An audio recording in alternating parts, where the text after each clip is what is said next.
Hey, what's up you guys? Today I kind of wanted to rank all of the series that I have ever read and completed. So only the series that I have completed will be on this list and will be ranked. So series like The Bloodlines, where I haven't finished the last book, or Shatter Me, where I haven't read the last couple books in the series, will not be counted on this list. But every series that I have read all of the books in that series for are included. Okay, so I'm essentially going to rank these books into one of 5 categories. It will either be the best thing ever, really, really good, meh, not really, really good, and bad. So these are in like no particular order. It's just kind of what order I saw them on my shelves and realized that I'd read them. So first of all, let's start off with Lord of the Rings. So these books are really, really good, but they definitely aren't the best thing that I've ever read. And I'm kind of on the fence about putting them in meh, because like they aren't all great. Like there's not all great moments. But I think just because of the movies and the fact that I really, really love the movies, I'm going to put them in really good. So next we've got Harry Potter, which obviously goes in the #1 spot. And so next I read The Mortal Instruments, all the books in that series, and I really enjoyed them. They do definitely have their flaws, so they're gonna go with Lord of the Rings and really, really good. So next is The Dark Artifices, which is the prequel series to The Mortal Instruments, and those books are fantastic and I adore them and I love them, and they are definitely some of the best things that I've ever read. So next up we've got The Illuminae Files, which I definitely enjoyed all of those books as well. And I think that I have to put them in really, really good, just because the last book does have some things that did bother me a little bit. I still love it. I still think they're all 5-star books, but there's just that little bit of spark that I was missing in the last book that I was wanting. So next we've got Narnia, which it's really hit or miss on the books in that series for me, whether or not I think that they're good or not. So I'm gonna get that one in meh, just because they're okay, but they aren't like fantastic. So the next series is the Lunar Chronicles, and this series I really enjoyed as well. It is definitely really good, but it has one book that is not my favorite, which is Scarlet.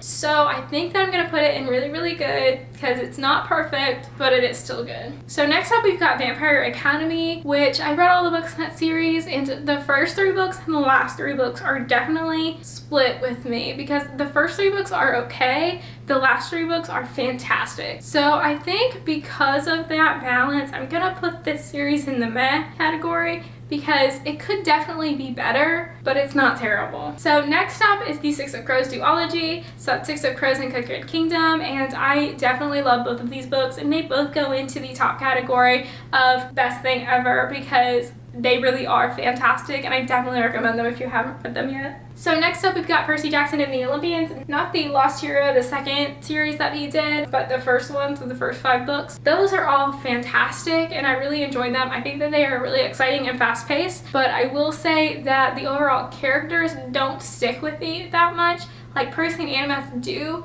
But Grover was kind of annoying, Tyson was a little bit annoying, and I just wasn't overall a big fan of every single character in that series. So I'm gonna put that in really, really good, just because it doesn't quite have everything that I want in a best thing series. So next up we have the Krishna Trilogy, which was not one of my favorite trilogies ever. I think that it's got a lot of issues, mainly being the world building, and because of that I think that I'm gonna have to put it in the not good category, just because it really isn't that fantastic. Like Six of Crows is really such a step up from that trilogy, because it's just so much better at the world building and the characters are so much more detailed and fantastic. So I'm definitely going to put the Shadow and Bone Krishna Trilogy in the not good category. So next up we've got the Martyr Trilogy, which has a fantastic lead. Noah is a little bit annoying to me. He wasn't my favorite character of all time, and I did really like the unreliable narrator bit of it, but there are certain things that just weren't really memorable to me as far as what was going on with the plot. So I think I'm going to put this in the meh category, just because it's not fantastic, but it's not bad. So up next we've got Twilight, and Twilight definitely has its issues,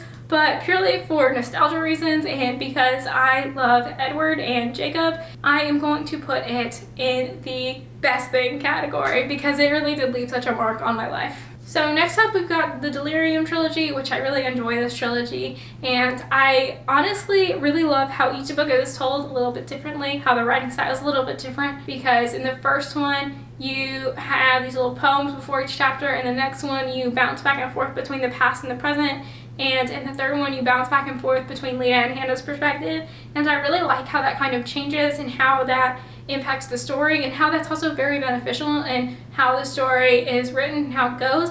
And I feel like in other books, things like making the dual perspectives can be weird, like with Allegiant, it did not work at all, but I feel like it really worked with this series. So I think I'm going to put this in the really, really good category. So the next series is the Daughter of Smoke and Bone trilogy, which I did really enjoy. I really want to say that I really enjoyed it, but I do not think it was like the best series I've ever read because it was really complicated, and I don't feel like it did the best job of explaining all of the rules and what was going on with the whole situation, because it was just very confusing. And I feel like because it is so high fantasy, I feel like it could have used like some extra pages on what was going on with the world building, because I feel like it just wasn't what I was wanting. So I'm gonna put that in the meh category because the world building makes it really hard for me to remember things that happened. So the next series is the To All the Boys I've Loved Before series by Jenny Han.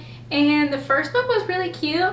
I feel like the next two books were really unnecessary, and I don't know why I read the whole series. It's kind of like with the selection where I don't understand why I enjoyed it, because it's not that fantastic, and I honestly am gonna put it in the not good category because I just feel like the relationships were very weird, and the fact that Peter just was not the most supportive boyfriend, and I don't think he was the best role model for that to be put in that book, so I'm gonna put it in the not good category. So next up we've got the Divergent series. Divergent was really good. Insurgent was okay. Allegiant was god-awful. And purely because Allegiant was god-awful, I have to say that this series was bad. Like, it just was not good. It did not culminate at all in a way that was in any way satisfying, and I'm still so disappointed by this series, and I'm so angered by it that I just cannot get over it to this day. So up next we've got the Match series, which I enjoyed Match the first time I read it a while ago, and then I tried to reread it a few years after that, and I realized that it's not that good. It's very boring and bland, and just the overall characters are really annoying. I cannot believe that I finished that entire series looking back on it because it's just not that great. And so I'm gonna have to put that in the bad category. Like, it's not god awful. Like, it's not Allegiant. It's not something where I don't understand why that was allowed to happen, but it is something where I'm like, I don't understand how I read the whole thing.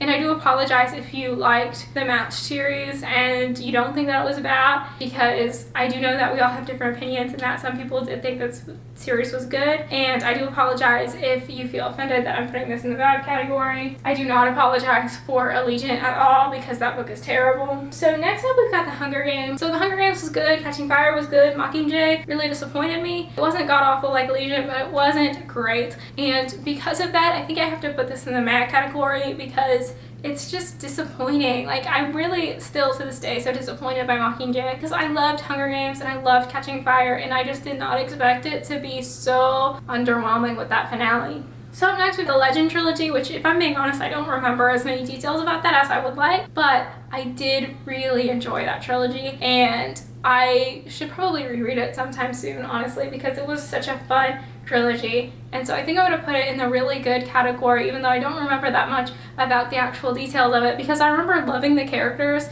and loving the dynamic between the characters. So up next we got the Folk of the Air trilogy, which is The Cruel Prince, The Wicked King, and The Queen of Nothing. I've got book talks for all of those if you'd like to check them out. And I enjoyed this series. I did think it was pretty good, and so I'm going to put it in the really good category. It does definitely have some flaws, like the characters are not the most consistent of characters, but I do still enjoy it enough to put it in the really good. And so the last series that I have completed is the ACOTAR series, and this series I absolutely love, and I know that the last book isn't perfect, but I still really enjoyed it as far as an ending to a series goes, and I really enjoyed the Farah and Reese dynamic, and the whole last part of the ACOTAR book was just so great.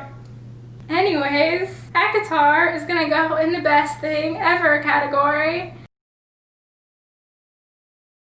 So thank you so much for watching. I really enjoyed making this video. If you liked this video, please like and subscribe. I post videos on Tuesdays, Thursdays, and Sundays, so I will see you then. Goodbye.